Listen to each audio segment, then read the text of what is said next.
সোহেল তাজ বারবার সংবাদ শিরোনাম হচ্ছেন এবং সাম্প্রতিক সময়ে আপনারা জানেন যে শেখ হাসিনা এবং আওয়ামী লীগের কার্যক্রম, তাদের যেই গণবিরোধী নানা কর্মকাণ্ড এবং রাজনীতিতে আসা না আসা নিয়ে সোহেল তাজ খুবই তীক্ষ্ণ সমালোচনা করেছেন। কখনো প্রকাশ্যে করেছেন, কখনো ইঙ্গিত দিয়ে তিনি পোস্ট করছেন এবং সেই হিসাবে মোটামুটি সোহেল তাজ যেই শেখ হাসিনা বড় সমালোচক এটা প্রতিষ্ঠিত। এর মধ্যে তিনি বিয়ে করেছেন, এটি তার সম্ভবত দ্বিতীয় বিয়ে। তার সাথে কাজ করেন দীর্ঘদিন সহকর্মীকে তিনি বিয়ে করেছেন। এই বিয়ের পর তিনি ট্রলের শিকার হয়েছেন। সেই খবরটি এসছে যে একাধিক বিয়ে নিয়ে ট্রলের জবাব দিলেন সোহেল তাজ। সোহেল তাজও তার জবাব দিচ্ছেন। গাজীপুর ৪ আসনের সাবেক এমপি ও সাবেক স্বরাষ্ট্র প্রতিমন্ত্রী সোহেল তাজের বাগদান নিয়ে সামাজিক যোগাযোগ মাধ্যমে ট্রল ও সমালোচনা করা হচ্ছে। সোহেল তাজকে সবাই চেনেন, প্রয়াত তাজউদ্দিন আহমেদ এবং জোহরা তাজউদ্দিনের তিনি সন্তান এবং খুবই রাজনীতিতে সত্যবাদী সাহসী মানুষ হিসেবে তিনি পরিচিত। তিনি স্বরাষ্ট্রমন্ত্রীর পদ থেকে নিজেই পদত্যাগ করেছেন যখন দেখছেন যে তিনি অনৈতিক নানা রকম কর্মকাণ্ডে নিজেকে জড়াতে পারবেন না, অথবা দলের কিছু কর্মকাণ্ডের প্রতিবাদ করে তিনি পদত্যাগ করেন। তো মোটামুটি তারপর থেকে তিনি শরীর চর্চা নিয়ে ব্যস্ত থাকেন। আর মাঝে মধ্যেই তাজউদ্দিন সহ ৪ নেতারকে যাতে রাষ্ট্র সরকার যথাযথভাবে মর্যাদা দেয় সেই ব্যাপারে তিনি কিছু কিছু কর্মসূচি করেন এবং সাম্প্রতিক সময়ে তিনি করেছেন। প্রধান উপদেষ্টার কাছে তিনি স্মারকলিপি পেশ করতে গিয়েছিলেন। একেবারে যেখান থেকে তিনি জড়ো হচ্ছিলেন সেখানে প্রতিনিধি পাঠিয়ে প্রধান উপদেষ্টা সেই স্মারকলিপির কপি নিয়েছেন এবং আশ্বস্ত করেছেন যে জাতির ৪ নেতাকে যথাযথভাবে মর্যাদা দেওয়া হবে। যাই হোক, তিনি যে সম্প্রতি বিয়ে করেছেন, এখন বিয়ে নিয়ে তাকে ব্যক্তিগতভাবে আক্রমণ করা হচ্ছে। এখানে খবরে বলা হচ্ছে যে তার বিয়ের খবরে যেমন অনেক মানুষ শুভেচ্ছা জানাচ্ছেন, তেমনি অনেক মানুষ সমালোচনাও করছেন। এবার একাধিক বিয়ে নিয়ে সমালোচনাকারীদের মন্তব্যের জবাব দিলেন সোহেল তাজ। বৃহস্পতিবার ফেসবুকে নিজের ভেরিফাইড পেজে একটি পোস্ট করেন সোহেল তাজ। সেখানে তিনি লিখেছেন, আপনারা অনেকেই প্রশ্ন করেছেন আমার ব্যক্তিগত জীবন সম্পর্কে, আমি কিছুই বলবো না, কারণ এটা আমার একান্ত ব্যক্তিগত বিষয়।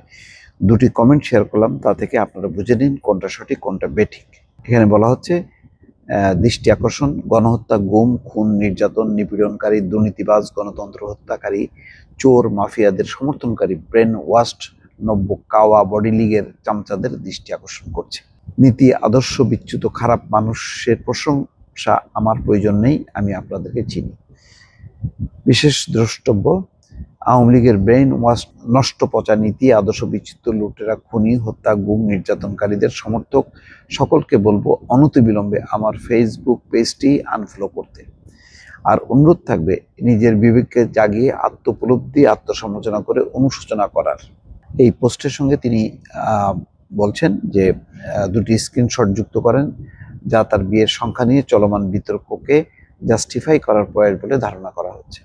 গত রোববার ধানমন্ডিতে নিজের ফিটনেস সেন্টারে ইন্সপায়ারে হাস্যোজ্জ্বল ভঙ্গিতে হাঁটু গেড়ে বসে তারই ফিটনেস সেন্টারের ট্রেনার শাহনাজ পারভিন শিমুর হাতে আংটি পরিয়ে বাগদান সম্পন্ন করেন 55 বছর বয়সী সোহেল তাজ। সোহেল তাজের সাবেক ব্যক্তিগত সহকারী আবু কাউসার বলেন, আমিও বাগদানের সময় উপস্থিত ছিলাম। এ সময় সোহেল তাজের ছেলে ব্যারিস্টার তুরাজ তাজ, ছেলের বউ, নাতি সহ বন্ধু ও ফিটনেস সেন্টারে সবাই উপস্থিত ছিলেন। ফেসবুকে ছড়িয়ে পড়া একাধিক ভিডিওতে দেখা যায় সোহেল তাজ শিমুকে একটি টেবিলের পাশে দাঁড়িয়ে কথা বলছেন। এই সময় কয়েকজনকে ক্যামেরা নিয়ে ব্যস্ত থাকা যায়। পরে তিনি টেবিল ঘুরে অনেকটা ফিল্মি স্টাইলে হাঁটু গেড়ে বসে কনের হাতে অর্থাৎ শিমুর হাতে আংটি পরিয়ে দেন। এই সময় উপস্থিত সবাই করতালি দিয়ে মুহূর্তটি উদযাপন করেন। সোহেল তাজের ঘনিষ্ঠ সূত্র জানায়, ঠাকুরগাঁয়ের মেয়ে শিমুর মা ও 2 ভাইকে নিয়ে ঢাকায় বসবাস করেন। দীর্ঘদিন ধরে একসঙ্গে কাজ করার সুবাদে সোহেল তাজের সঙ্গে তার সখ্যতা গড়ে ওঠে। তারই ধারাবাহিকতায় উভয় পরিবারের সম্মতিতে আংটি বদল হলো। জানা যায় এটি সোহেল তাজের দ্বিতীয় বিয়ে। তার আগের স্ত্রীর নাম কনকা করিম, সেই সংসারের ছেলে ও নাতি রয়েছে। তবে সামাজিক যোগাযোগ মাধ্যমের দাবি, সোহেল তাজ এর আগে একাধিকবার বিয়ে করেছেন। কেউ বলেছেন এটি তার দ্বিতীয় বিয়ে, আবার কেউ বলেছেন 6 বার বিয়ে করেছেন। এই বিষয়টি নিয়ে ফেসবুকে বিতর্ক শুরু হয়। যাই হোক, এখন সোহেল তাজ তার বিষয়টি পরিষ্কার, তিনি নিয়ম মাফিক বিয়ে করেছেন সব রীতিনীতি মেনে এই আলোচনাগুলো থাকবে। তবে সোহেল তাজের সবচেয়ে বড় বিষয় হচ্ছে যে যেখানে আওয়ামী লীগকে কেউ সমালোচনা করছে না, মানে আওয়ামী লীগ ঘরানা, সেখানে সোহেল তাজ কিন্তু, এবং সোহেল তাজ এবং তার বোন শারমিন আহমেদ, তারা কিন্তু দুজনই কিন্তু একেবারে সূক্ষ্মভাবে সমালোচনা করছেন, এবং তাদের এই সমালোচনা এবং এই বিষয়বস্তুগুলো কিন্তু প্রায় গণমাধ্যমে আসছে। দর্শক ভালো থাকবেন, আল্লাহ হাফেজ।